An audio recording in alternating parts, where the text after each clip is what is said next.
Road transport and highways. Nitin Gadkari ji नमस्ते, thank you for your time, बहुत बहुत धन्यवाद। सबसे पहले तो हाल फिलहाल में जितना आपकी ट्रोलिंग हो रही है इथेनॉल को लेकर, क्योंकि आप इथेनॉल के एम्बेसडर हैं, तो उसी मुद्दे से शुरू करते हैं।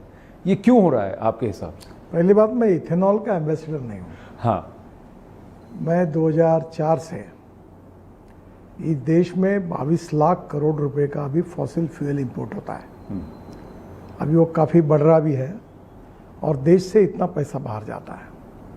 और मैं अब ट्रांसपोर्ट मंत्री बना हूँ और देश का जो एयर पोल्यूशन है उसमें 40% ये फॉसिल फ्यूल रोड सेक्टर का उसके लिए कारण है। तो मेरा ये मिशन है, क्या दिल्ली में लोगों की जीवन 10-10, 8-8 साल से कम हो रहा क्योंकि प्रदूषण की लेवल बढ़ रही है, तो क्या देश का प्रदूषण कम नहीं होना चाहिए?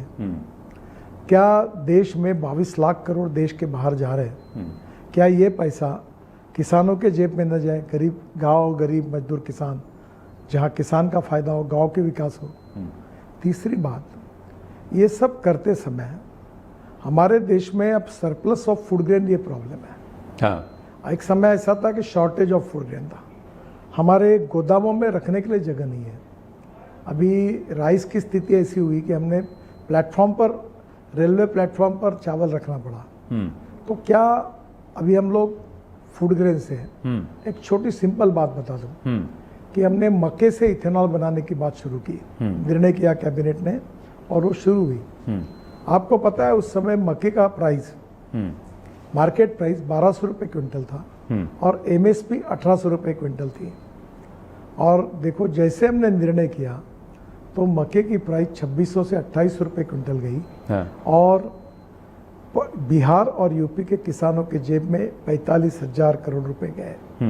क्या इस गरीब किसानों की आत्महत्या नहीं होनी चाहिए? उनका 2 पैसे उनको ज़्यादा नहीं मिलने चाहिए? मैं आपकी ये आर्ग्यूमेंट को मानता हूँ, लेकिन इसका एक काउंटर भी है मंत्री जी। काउंटर ये है कि प्रदूषण ज़्यादा डीजल वाहनों से होता है, डीजल के लिए तो कोई पॉलिसी नहीं है, पेट्रोल में ही क्यों? और दूसरा, जैसा आपने कहा मकई या कॉर्न की बात की, सरप्लस इथेनॉल की वजह से अब वो वही और ज़्यादा उगाएंगे किसान, क्योंकि उनको उसमें पैसा मिल रहा है। तो हम वही ग्रेन्स उगाएंगे जिनकी हमें ज़रूरत नहीं है, जैसे राइस हो गया या कॉर्न हो गया या शुगर हो गया। ये अर्बन सेंट्रलाइज लोग ऐसी बातें करते हैं। मैं किसान हूँ और गांव में मेरा संबंध है।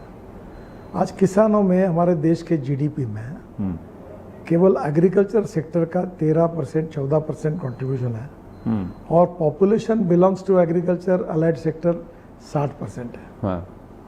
वहाँ गरीबी है, भूखमरी है, बेरोजगारी है, वो दूर नहीं होनी चाहिए। और दूसरी बात जो आप कह रहे हो कि हमारे देश में आज हम इथेनॉल, शुगर इंडस्ट्री बंद होती गई है। अब हम मोलाइसिस से, बी मोलाइसिस, सी मोलाइसिस, शुगर के जूस से बनाते हैं। आपको पता है हम लोग अभी परली जो जलाते हैं पंजाब हरियाणा में, जिसके कारण दिल्ली में प्रदूषण होता है, पानीपत में एक इंडियन ऑयल का प्रोजेक्ट है, वहाँ 1 लाख लीटर इथेनॉल, 150 टन बायोबिटुमिन डांबर बना रहे, जिसका हमने 1 किलोमीटर रोड भी बनाया, और 78,000 टन सस्टेनेबल एविएशन फ्यूल, हवाई ईंधन बन रहा है, हवाई जहाज इसके चलेंगे। तो ये जो वेस्ट टू वेल्थ वाली बात है, अब कचरे से इथेनॉल बनेगा, 2G वाला, सेकंड जनरेशन। अभी नुमालीगढ़ में बाम्बू से इथेनॉल बन रहा है। तो इथेनॉल ये अल्कोहल है। अब ये अल्कोहल है तो ये अल्कोहल किसी से भी बनता है, उसको सब्जी और फूल सड़ जाएंगे तो उससे भी इथेनॉल बनेगा। तो ये देश में हमारी एनर्जी को, अगर हम सेल्फ सफिशिएंट हो जाएंगे तो हमारी इकोनॉमी को बहुत बड़ा फायदा होगा, हमारे किसानों को फायदा होगा, जवानों को रोजगार मिलेगा और सबसे बड़ी बात है प्रदूषण समाप्त होगा। 2070 के पहले हम कार्बन न्यूट्रल देश बनना है। इसलिए मैं केवल इथेनॉल की बात नहीं करता, मैं हाइड्रोजन का प्रचार करता हूँ, मैं इलेक्ट्रिक गाड़ी की बात करता था। यही मैं आपको बताना चाहता हूँ, एक समय मैंने पहले इलेक्ट्रिक स्कूटर लॉन्च की, इलेक्ट्रिक कार की, इलेक्ट्रिक बस की, अब इलेक्ट्रिक ट्रक किया। यही लोग उस समय कहते थे कि लिथियम आयन बैटरी कैसे पर्यावरण के लिए घातक है। हाँ। उसके खिलाफ लोगों ने बहुत न्यूज़ चलाई। एक पत्रकार ने मुझे पूछा, बड़े चैनल का, कि अगर इलेक्ट्रिक गाड़ी अगर रास्ते में बंद पड़ेगी तो धक्का मारने के लिए आप आओगे क्या? आप आओगे क्या? अब पूरी लिथियम आयन बैटरी जो $150 पर किलोवाट पर आवर थी वो $50 पे आई, और आज इलेक्ट्रिक स्कूटर कार पॉपुलर हो गई, अब कोई नहीं बोलता। यानी ये मैं तो कोई इथेनॉल का नहीं, मैं अल्टरनेटिव फ्यूल और बायोफ्यूल का एम्बेसडर हूँ। देश के इंपोर्ट को कम करना, देश के प्रदूषण को समाप्त करना, देश के किसानों को समृद्ध संपन्न बनाना और ग्रामीण कृषि क्षेत्र के युवकों को रोजगार निर्माण। तो आपका ये कहना है कि अभी सरप्लस प्रोडक्शन कॉर्न का और शुगर केन का अभी भी है, ऐसा? सर आपको एक सिंपल बात जी, आप एक अध्ययन करिए जी, कि जो सरकार ने मिनिमम प्राइस दी है, हाँ, उसके आधार पर आज एग्रीकल्चर में भाव क्या है, मार्केट प्राइस क्या है। क्या किसान भूखा मरना चाहिए? उसने आत्महत्या करनी चाहिए? नहीं। फर्टिलाइजर के भाव बढ़ते हैं, इंसेक्टिसाइड के भाव बढ़ते हैं, सबके रेट बढ़ते हैं। आप पिछले 15-20 साल से चावल, गेहूं, मक्के और शुगर की रेट देखो, पूरी शुगर मिल तो लॉस मेकिंग है सर। आपको याद है? हाँ, जब इथेनॉल नहीं था तो 1,25,000 1,50,000 करोड़ किसानों का बकाया था। जब इथेनॉल आया तो सबको पैसे मिल गया, नहीं तो लोग किसान आंदोलन करते, क्योंकि किस शुगर इकोनॉमिक्स से पूरा मुश्किल में गया। पर मंत्री जी मैं आपकी बात से सहमत हूँ, ऐसा नहीं, मैं आपको काउंटर, मेरा ये है कि ये फिर एक पॉलिटिकल नीड हो गया कि एक बहुत बड़ा कॉन्स्टिट्यूएंसी है फार्मर्स का, जिनके प्रोड्यूस को और जिनके आर्थिक और उनके सस्टेनेंस के लिए आपको सोल्यूशन देना था। लेकिन वो किसान, उसको शायद शुगर केन और मक्के उगाने की जरूरत ही नहीं, भारत को उतनी जरूरत नहीं, तो उतना क्यों उगा रहे हैं? क्योंकि पंजाब में भी आज उतना ही चावल उगा है, जबकि पंजाब में चावल उगाने की जरूरत नहीं है। एक बात मैं तो ये काउंटर तो ये होना चाहिए ना, राजधान की ये। आपको एक सवाल पूछता हूँ जी, कौन सी खेती वायबल है बताओ, आप सुझाओ। मैं एग्रीकल्चर में मुझे टोटल 17 डॉक्टरेट डिलीट्स मिले, उसमें 9 मेरी एग्रीकल्चर साइंस और वाटर कंजर्वेशन में है। ठीक है, मैं आपको पूछता हूँ क्या लगा है किसान? दूसरी बात जी, कोई एरिया में सरसों होता है, कोई एरिया में सोयाबीन होता है, हाँ, कोई एरिया में कपास होता है, जी, कोई गेहूं होता है, कोई चावल होता है। अब पंजाब और हरियाणा की जमीन में गेहूं और चावल होता है, यूपी में बड़े पैमाने पर गन्ना होता है। इसमें जमीन कौन सी है, पानी कितना उपलब्ध है, ये भी महत्वपूर्ण है। और दूसरी बात, सभी एग्रीकल्चर प्रोडक्ट्स की स्थिति ऐसी है, देखो गेहूं सरप्लस है, गेहूं सस्ता, बिस्किट, ब्रेड बिस्किट महंगे, हाँ, ऑरेंज फ्रूट सस्ते, नागालैंड में पाइनएप्पल फेंक देते हैं, जूस महंगा पैक किया। तो आप मुझे बताओ कि एग्रीकल्चर टमाटर एक समय में मेरे खेती में आते थे तो आखिर ₹1 किलो भाव था, हम फेंक देते थे। आखिर एग्रीकल्चर की परिस्थिति में ये जो 14% केवल जीडीपी कंट्रीब्यूशन है, इसका कारण एग्रीकल्चर सस्टेनेबल नहीं है, एग्रीकल्चर में इकोनॉमिक वायबिलिटी नहीं है। इसलिए जल, जमीन, जंगल और जानवर आधारित अर्थव्यवस्था को हमको विकसित करना है, यही सरकार का प्रयास है। ठीक है, तो ये मान लिया मैंने, आपकी पॉइंट को मान लिया कि एक बहुत बड़ा कॉन्स्टिट्यूएंसी, जैसे आपने कहा 60-65%, ये पॉइंट छोड़ दो जी, ये समझो छोड़ दो। दूसरा पॉइंट, क्या इस देश की इकोनॉमी से हमारा इंपोर्ट कम नहीं होना चाहिए? होना चाहिए। आत्मनिर्भर भारत अगर बनाना है तो 22 लाख करोड़ रुपए का जो फॉसिल फ्यूल इंपोर्ट हो रहा है जी, उससे हमारी इकोनॉमी को कितना नुकसान हो रहा है, कितना बड़ा परिणाम है। करेक्ट। और दूसरी बात, आज जब लड़ाई शुरू हो गई तो गैस के लिए हम कैसी हालत हो गई हमारी, तब आप गैस नहीं करके वो भी टीवी पे दिखाते हो, पेट्रोल डीजल के भाव बढ़ गए वो भी आप दिखाते हो। अब जब आत्मनिर्भर बनाने की कोशिश कर रहे अल्टरनेटिव बायोफ्यूल में, तो उसके खिलाफ भी कार्यक्रम लगाते हो। नहीं, तो ये कैसे चलेगा? कार्यक्रम खिलाफ नहीं लगा रहे, खिलाफ नहीं, मैं आपकी बात नहीं कर रहा हूँ जी। पॉइंट ये ओवरऑल जो पॉइंट ये सर कि मैं अगर एक व्हीकल ओनर हूँ और मैं, कुछ लोग हैं जो 8-10 साल, जो 4 साल में गाड़ी बदल देते हैं, कुछ लोग हैं जिनकी गाड़ी 8-10 साल 12 साल चलती है। अब कुछ लोगों ने प्री कोविड गाड़ी ली होगी, अब उसकी गाड़ी में कौन सा पेट्रोल डल रहा है उसको नहीं मालूम। अब अगर वो E20 पेट्रोल है, अचानक से E20 पर उसकी गाड़ी, वो मशीन, वो उसके लिए इक्विप्ड है कि पता है नहीं? क्या कि आज भी पेट्रोल पंप पर, बहुत से पेट्रोल पंप पर जी 168 या कुछ भाव है शायद, पेट्रोल अवेलेबल है विदाउट इथेनॉल। हाँ, अनलेडेड पेट्रोल जो, हाँ, तो भरो ना आप। इथेनॉल का भाव 54 से 66 रुपए लीटर है जी। अगर अभी हमने एक नया फ्लेक्स इंजन लाया है, वो टोयोटो ने लाया है, टाटा, महिंद्रा सब ने, हुंडई, सुजुकी, सबके गाड़ी तैयार है। वो गाड़ी ऐसी है कि 100% आप पेट्रोल डालो या इथेनॉल डालो, या जितना जो डालना है वो डालो, हाँ, और वो चलते चलते 60% बिजली तैयार करती है। तो उसकी कॉस्ट आती है एवरेज पेट्रोल तुलना में 25 से 30%। जितने आप ब्रेक मारोगे तो बिजली और ज़्यादा तैयार होगी। करेक्ट। तो ये फ्लेक्स इंजन है। अब उसे बताओ कि इसमें आपका खर्चा जो आप पेट्रोल पर 30,000 रुपये महीने का खर्चा कर रहे हो, वो इथेनॉल पर 10 से 12,000 रुपये आएगा, तो आपको 20,000 रुपये बचेंगे। मैं मानता हूँ। और दूसरा, प्रदूषण ग्रीन फ्यूल के कारण होगा नहीं, और तीसरा इंपोर्ट बचेगा। करेक्ट। ये लेकिन फ्लेक्स इंजन अभी आए नहीं है ना सर, अभी तक तो मार्केट में आए नहीं सर है। आ गए। देखो आपको मुझे अभी गाड़ी बदलनी पड़ेगी। एक मिनट, और दूसरी बात जी, और एक बात छोड़, जी, अभी two wheeler Bajaj, TVS, hero Honda सब आए, सब 20% इथेनॉल का वाला पेट्रोल जा रहा है। कोई टू व्हीलर वाले की कंप्लेंट आई क्या आपके पास? आई क्या कोई? नहीं। अभी 2004 से ये पॉलिसी आई है, आज 26 खत्म होते जा रहा, 27। अब मुझे बताओ 22 साल में कोई गाड़ियाँ नहीं, एक महीने भर में सब खराब हो रही। और दूसरी बात, आपकी 5 साल की गारंटी वैसी है, इंश्योरेंस वैसा ही है, और मारुति का शेयर मार्केट में 40% है पेट्रोल की गाड़ियों में। उन्होंने, उसके एग्जीक्यूटिव डायरेक्टर ने जवाब दिया कि अभी तक इथेनॉल E20 के कारण एक भी इंजन बिगड़ी हुई कंप्लेंट हमारे पास नहीं है। यही बात टोयोटो वालों ने भी कही है। अब मैं आपको सवाल पूछता हूँ जी, कि जिसकी गाड़ी E20 के कारण बिगड़ी हुई है, ऐसे 4 नाम आप मुझे बताओ। देखिए, बताइए, है कोई नाम आपके पास? मैं खुद अपना एक्सपीरियंस आपके साथ शेयर करता हूँ। आज से 1 साल पहले की बात है, E15 E20 उस वक्त लॉन्च हुआ था, और मेरी पेट्रोल की महिंद्रा की गाड़ी थी, स्कॉर्पियो एन थी नई वाली। अब मैंने वो गाड़ी बेच दी, पर उस वक्त उस गाड़ी में रनिंग में प्रॉब्लम आया। जब प्रॉब्लम आया तो मैं उसको लेके गया शोरूम में। उसने कहा कि इसका एक सेंसर है, वो सेंसर एक्टिवेट हो गया, क्योंकि इसमें जो आप फ्यूल भर रहे हैं वो E15 या E20 फ्यूल है, जिसकी वजह से ये हो रहा है। तो मैंने इमीडिएटली जाकर के उस पेट्रोल बंक से जाकर के पता किया कि भाई तुमने क्या पेट्रोल भरा?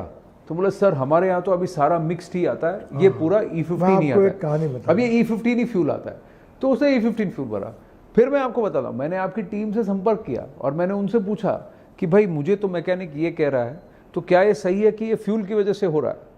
तो उन्होंने कहा कि आज तक तो कोई डेटा ऐसा है नहीं कि फ्यूल की वजह से आपका सेंसर। मैं आपको इसकी और एक अच्छी बात बताता हूँ। उसके बाद मैंने उसको 1 साल चलाया, तब उसके बाद कोई दिक्कत नहीं है। अभी इंडियन एक्सप्रेस ग्रुप है जी, उसका लोक सत्ता पेपर है जी, उसके नागपुर के मुख्य संपादक है देवेंद्र गावंडे। हाँ।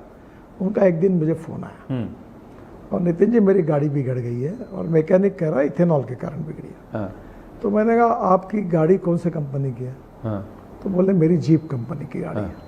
बोला गाड़ी पेट्रोल पे चलती कि डीजल पे चलती है? बोले डीजल पे चलती है। तो मैंने कहा डीजल में तो इथेनॉल नहीं है।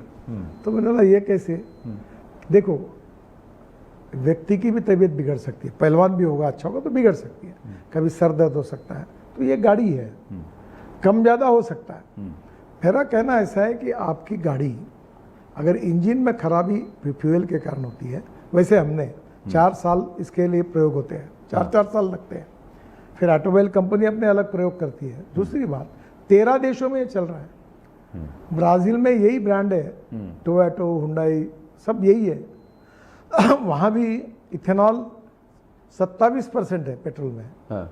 वहाँ कैसा है 27% इथेनॉल पेट्रोल में उसका रेट, 100% पेट्रोल उसका रेट और 100% इथेनॉल उसका रेट। हाँ। तुमको चॉइस है, तुम जो भरना है वो भरो। हाँ, पर ये चॉइस सारे बंक्स में भारत में अभी इस वक्त नहीं है, अभी ये पॉलिसी और नहीं है। और दूसरी बात, जब ये प्रीमिक्स फ्यूल है यानी कि E15 या E20 फ्यूल है, इसका नोटिफिकेशन हर बंक पे कि आज से आपके पास ये जो फ्यूल आप पेट्रोल भर रहे हो वो प्रीमिक्स है, ये नहीं है सर, ये इन्फॉर्मेशन नहीं दी गई है। सर मैं आपको बताता हूँ, मेरी मिनिस्ट्री इसके स्टैंडर्ड निश्चित करती है जी, इसकी टेस्टिंग करती है ARI में।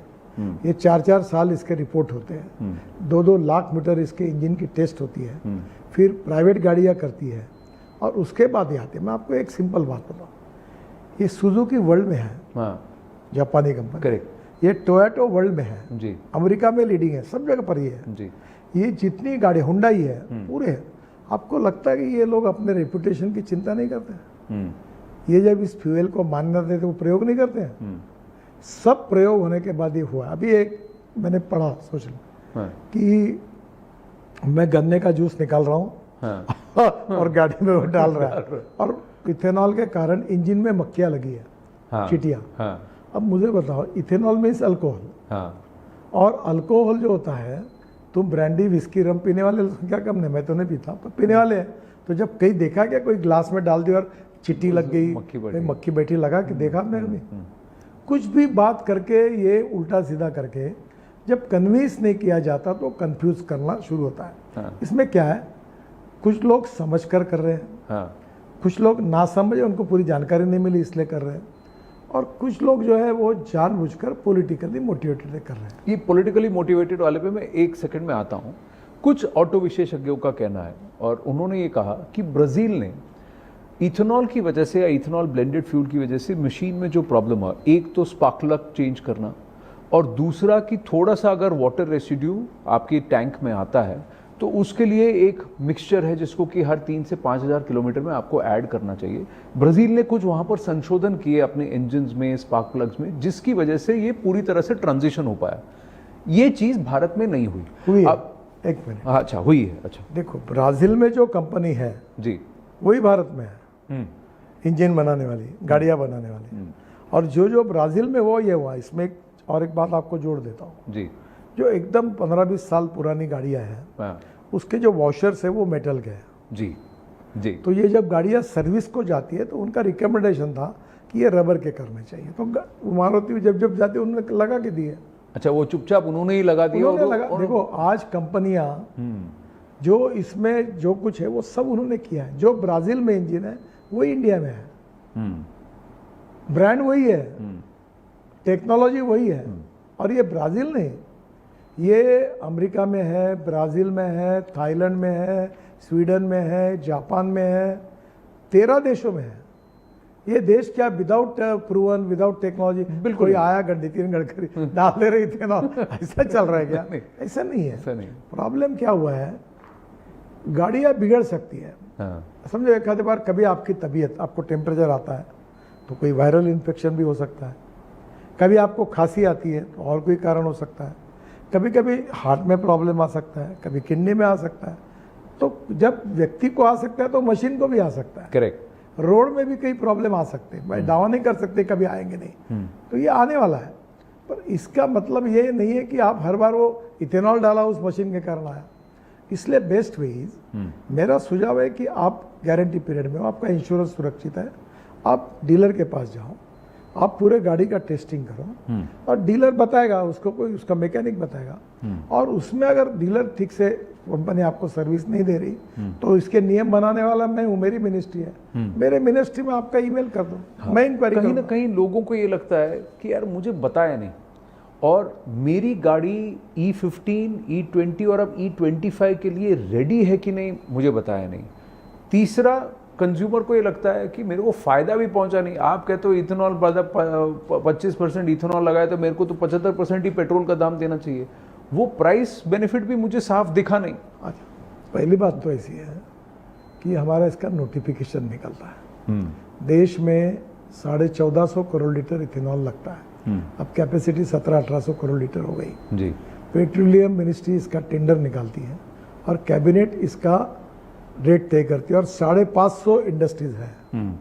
अब मेरे बारे में आरोप होते, मैं हाइड्रोजन की बात कर रहा हूँ तो मैं हाइड्रोजन बना रहा हूँ क्या? हाँ। मैं इलेक्ट्रिक की बात कर रहा हूँ, हाँ, तो लिथियम आयन बैटरी बना रहा हूँ क्या? हाँ। मैं अल्टरनेटिव बायोफ्यूल की बात करता हूँ क्योंकि देश आत्मनिर्भर बने। हाँ। तो पहली बात, इसका नोटिफिकेशन डिक्लेयर होता है, इसके बारे में, इंजन के बारे में हम निकालते हैं, और उसके बाद होता है। दूसरी बात, ऑटोमोबाइल कंपनियां भी इसका एक्सपेरिमेंट करती है, और ये 4-5 कंपनियां, देहरादून पेट्रोलियम इंस्टीट्यूट हो, ARAI हो, ये सर्टिफाई करती है, उसके रिपोर्ट आते हैं, उसके बाद पेट्रोलियम मिनिस्ट्री उसको स्वीकार। तो आप ये कह रहे हैं कि ऑटोमोबाइल कंपनीज, बाइक मैन्युफैक्चरर्स जो भी हों, जब तक वो संतुष्ट नहीं है तब तक आप E25 लॉन्च भी नहीं कर सकते। बजाज और TVS की 2 व्हीलर मैंने लॉन्च की, हाँ, फ्लैक्स इंजन की। आपको लगता है क्या उन्होंने मेरे कहने पर डाल दिया था? 3-3, 4-4 साल उन्होंने एक्सपेरिमेंट किया, उनके इंजन को बदला, जो पेट्रोल के लिए भी चल सकता है था। जब उसकी ट्रायल 2-2 लाख मीटर की ली तब उन्होंने लॉन्च किया, फिर हमने स्टैंडर्ड तय किए, फिर ARI ने भी टेस्टिंग किया और वर्ल्ड स्टैंडर्ड का सब होने के बाद फिर उसको लॉन्चिंग किया। एक और कहा कि शुगर लॉबी, क्योंकि अधिकांश महाराष्ट्र से है, तो आपके भी कुछ मित्र हैं, आपके भी फैमिली में कुछ लोग हैं जो बिजनेस में, तो इसलिए आपने इसको इथेनॉल को बढ़ाने की कोशिश की शुगर ताकि तो लॉबी भी रिवाइव हो, और जिनकी मिले हैं वो सब आपके मित्र हैं पॉलिटिकली दूसरे पार्टी शुगर में में। नंबर 1 पर कौन है आपको मालूम है? उत्तर प्रदेश है। सबसे ज्यादा शुगर फैक्ट्री उत्तर प्रदेश में है। दूसरी बात फिर महाराष्ट्र में, कर्नाटक में भी शायद कर्नाटक इक्वल है महाराष्ट्र कर्नाटक, फिर तमिलनाडु में है। तो पहले बिल्कुल गुजरात में थोड़े थोड़े कुछ प्रमाण में है। अब मुझे बात बताइए कि देश के लिए ये देश के 2 लाख करोड़ किसानों के जेब में गए। मक्के का भाव 12 रुपए से 26 रुपए किलो हुआ, 45,000 करोड़ यूपी बिहार के किसानों के पास गए। तो मुझे बताइए कि 1,50,000 करोड़ किसानों का गन्ने उत्पादन का बाकी बकाया था, क्योंकि शुगर इंडस्ट्रीज लॉस मेकिंग है। मैं हर साल लॉस कर रहा हूँ। मैं बाकी चीज़ों को लेकर वो कॉम्पेयर कोशिश करता हूँ। अब मैं तो नहीं देखता, मेरा लड़का देखता है। और मेरे टोटल 1,600 करोड़ का कर्जा है, और मेरा टर्नओवर उसमें जो कुछ है 2,000 करोड़ में, जो लड़के देखते हैं, उसमें 10% केवल इथेनॉल है। और मेरे कंपनी रजिस्टर है, कंपनी इसमें शेयर एक्सचेंज पे है, तो उसकी सब इंक्वायरी ओपन है, सब वेबसाइट पर है। तो उसको उसके 8 प्रकार के धंधे उनके। अब एक मेरा इथेनॉल का कारण प्राइस बढ़ गई, अब उसमें बाकी पावर इज मेन है। तो कुछ ना देखते हुए, सोचते हुए, अब कारण नहीं होते हुए, अब इसका मुझे लड़कों को भी तकलीफ होती है, उनको कोई लेना देना नहीं है। और ये मुझे बताइए कि टोटल मार्केट शेयर में इथेनॉल आने के पहले ही मैं अल्कोहल बनाता था। तो उस समय तो मेरे कारण मैंने खोला गया। दूसरी बात, टोटल 550 कंपनीज में हमारे इसका शेयर जो कंट्रीब्यूशन 350 के बाद नंबर लगता है।